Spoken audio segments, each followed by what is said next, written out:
വിജ്ഞരിൽ വിശുദ്ധൻ, വിശുദ്ധരിൽ വിജ്ഞൻ, പണ്ഡിതരിൽ പണ്ഡിതൻ. വിശുദ്ധ അഗസ്ത്യനെ പറ്റിയുള്ള വിശേഷണങ്ങൾ ഇങ്ങനെ നീണ്ടുപോകുന്നുണ്ട്.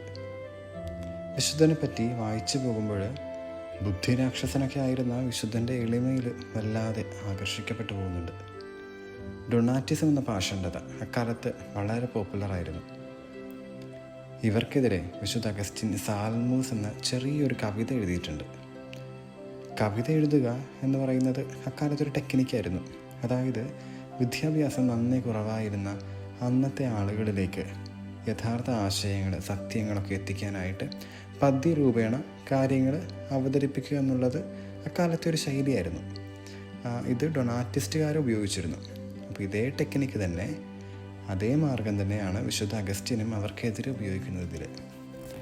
ഇവിടെ സാൽമൂസ് എന്ന കൊച്ചു കവിതയെ പറ്റി പിന്നീട് അദ്ദേഹം ഇപ്രകാരം എഴുതി വച്ചിട്ടുണ്ട്: അവർക്ക് സത്യം മനസ്സിലാക്കേണ്ടതിനായി ഞാൻ അവരെ പോലെ അവരുടെ ഭാഷയിൽ അക്ഷരപ്പിശകോടെ എഴുതേണ്ടി വന്നു.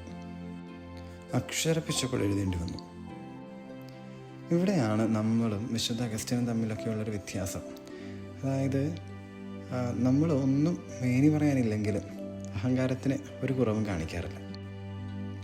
ഇല്ലാത്തതുകൂടെ ഉണ്ടെന്ന് കാണിക്കാനായിട്ട് പാടുപെടുന്ന നമുക്ക് ഉള്ളതുകൂടി ഇല്ലെന്ന് കാണിക്കാനായിട്ട് ശ്രമിക്കുന്ന വിശുദ്ധ അഗസ്റ്റിൻ എന്നും ഒരു മാതൃകയും ഒരു വെല്ലുവിളിയുമാണ്.